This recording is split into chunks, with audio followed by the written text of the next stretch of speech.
Hey, everybody. Welcome to How To Tuesday this week. This week is a particularly important How To Tuesday because, as everyone is aware right now, certainly the people that are listening to this show, we've had lots of issues with the water quality in South Florida. And a lot of people kind of put that aside and say, okay, well, that's for the people that live in the state of Florida. But one of the things that is really, really important is that everyone realize that they have a voice, that they have a part in doing something for the state of Florida, whether you like to vacation there, whether you ever plan on going to Florida, whether you ever have an intention of catching a bonefish or a redfish or a snook, you have a voice and you have an ability to actually do something. And we have the text thread, which is 305-930-7346, that you can always get me for show suggestions, for guest suggestions, for questions, whatever.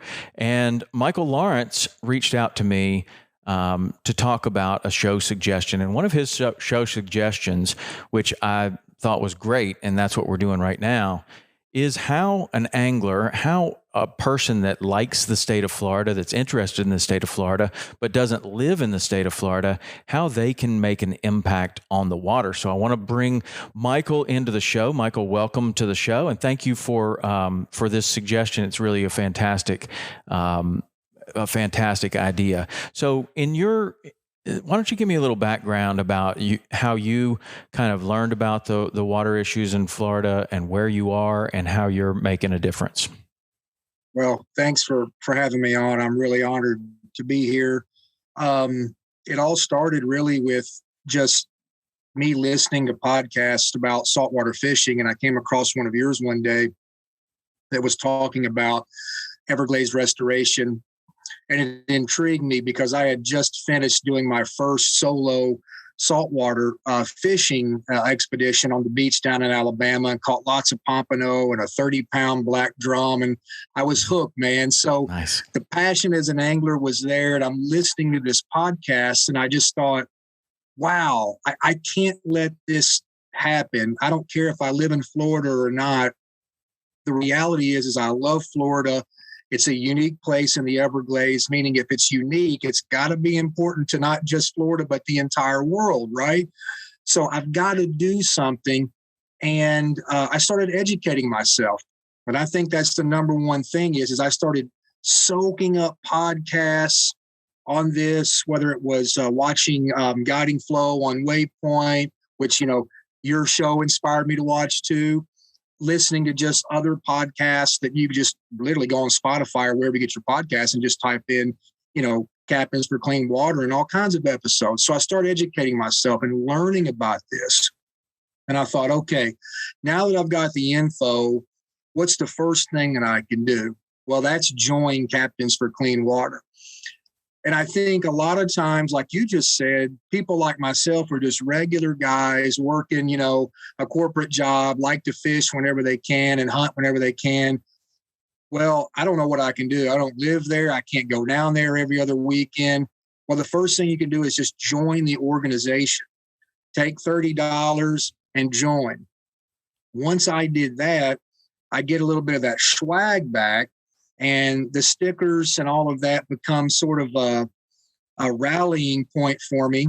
So I show them to my daughter and her friends. And they're like, wow, these are cool stickers, Dad. Let's put them on the Yeti.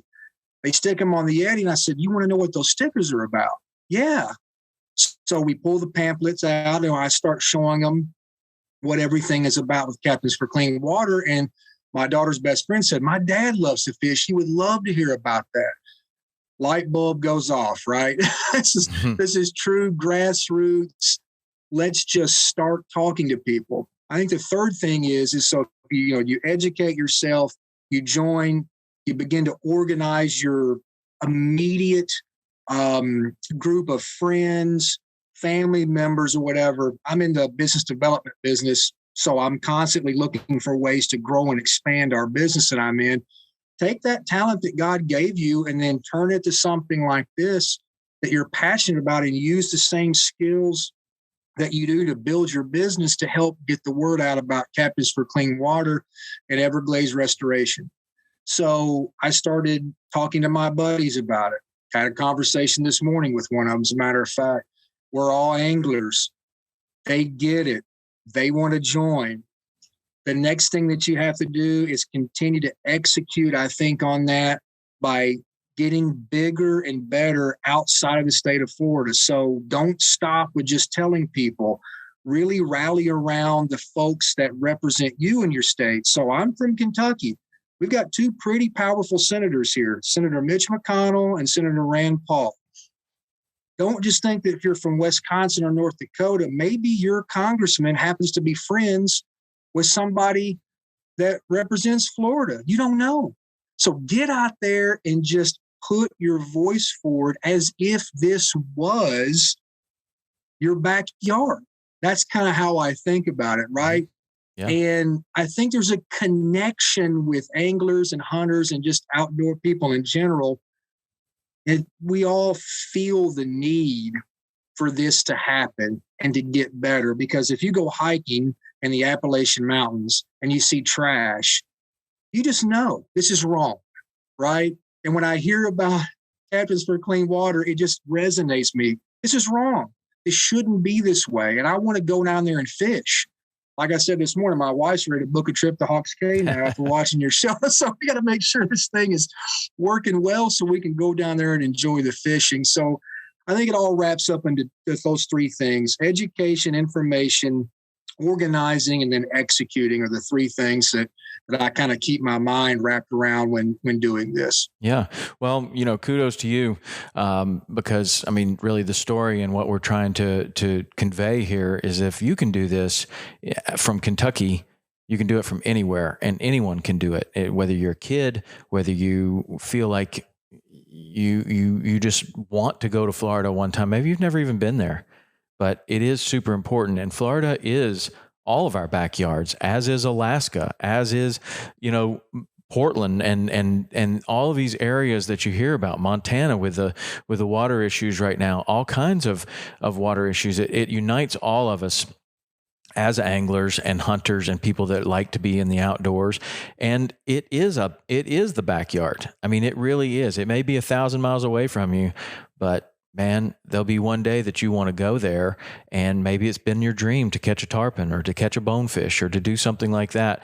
And we need all the support we can get for these issues. And if you haven't listened to it yet, I did a podcast on the floor of ICAST with Bonefish Tarpon Trust, the Theodore Roosevelt Conservation Project, and then also Captains for Clean Water. And we went into where the money goes and why an organization like Captains for Clean Water and Bonefish Tarpon Trust and Theodore Roosevelt need money from people that are in the state of Florida and from outside of the state of Florida. And it was an interesting conversation because I feel like maybe a lot of people that are outside of the state may think, well, what's my $30 going to do? And if you're really interested in what your $30 would do, take a listen to that podcast. I really went into it with them. Like, why should people give you their money, and what is it that they're getting out of that? And it goes into basically trying to navigate Washington as a fishing guide. I mean, that's what Captains for Clean Water is. There are a couple of fishing guides, Daniel Andrews and Chris Whitman, that watch their area that they fish just have really bad water problems and decided to devote their life to it. So how do a couple of fishing guides navigate Washington? That seems really tough. That's where, other organizations like Theodore Roosevelt come in that can help guide these people, these individuals that have mounted this very large voice. And everyone's money is very, very, very important to the cause. So whether you want to get into this like you, Michael, and go a couple of steps further and contact your congressman and really talk to your friends and make a difference that way, or you just want to simply join an organization that is actually making a difference. Those are a couple of ways that you can do it. So Michael, I want to thank you for what you're doing, man. And do you have any plans to Anything else that you plan on doing on this front? I do. I'm I can't stop thinking about it. It is so ingrained in me for some reason. And I'll say this: my $30 is turning into probably another $220, right? Because the stickers, and it's so funny, but those little things like the stickers that spark two young ladies' interest are going to get another dad who hunts and fishes here in Kentucky to spend his $30. And then he will go tell his buddies, and that will be another $30, $60, $90, right? So never underestimate the power of just one small thing like that. I think everybody has to understand that. So to your point, $30 doesn't sound like a lot of money, but when it multiplies simply by showing somebody what this thing is, all of a sudden it becomes way more than $30. But one thing that I'm excited about, I'm going to try to do, the company that I work for, family-owned company, I'm trying to convince them to help me get into this foray as well, because they got a little money and some opportunity from people that they know. I like to get into the schools and start with the young people. Seeing my daughter at 18 and her friends so excited about it, I think that's very critical to talk about that, not only to get them to talk to their parents, but also inspire a generation of biologists and scientists and things of that nature. You know, we're seeing so many kids go towards other things in their careers. It worries me that we don't have enough kids interested in environmental, engineering and water quality science and fisheries biologists. So I'd love to get into a school or two, maybe our local school here, and talk about it. We got a lot of people that hunt and fish in the county that I live in. So I think that's going to be my next step, is to maybe do a little, informal discussion with the kids at school. That would be really, really great. Certainly to educate the kids on what's going on, but also it seems like a really good opportunity to show kids how the government works, and that, you do have a voice, and you know how important your vote is. And when you vote for someone that, believes strongly in an issue like this, I mean, that's what you vote for, like water, not Republican, not Democrat. You vote for who is paying attention to what matters the most to me in my heart. Like, is that, and it's the Florida water issues as well as many others. And which politician is going to make a difference there? Because, we influence what they do by letters, by discussion, by talking. We are the ones that elect them.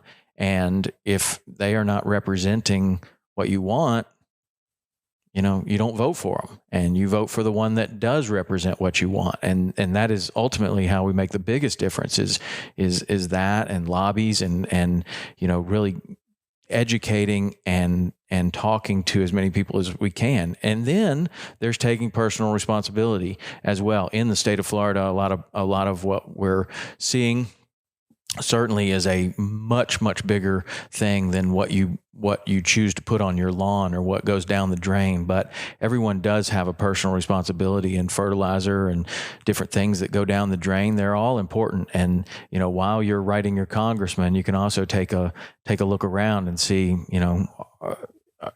are you living in a way that is contributing to this, or are you living in a way that may be helping? And, every little bit counts.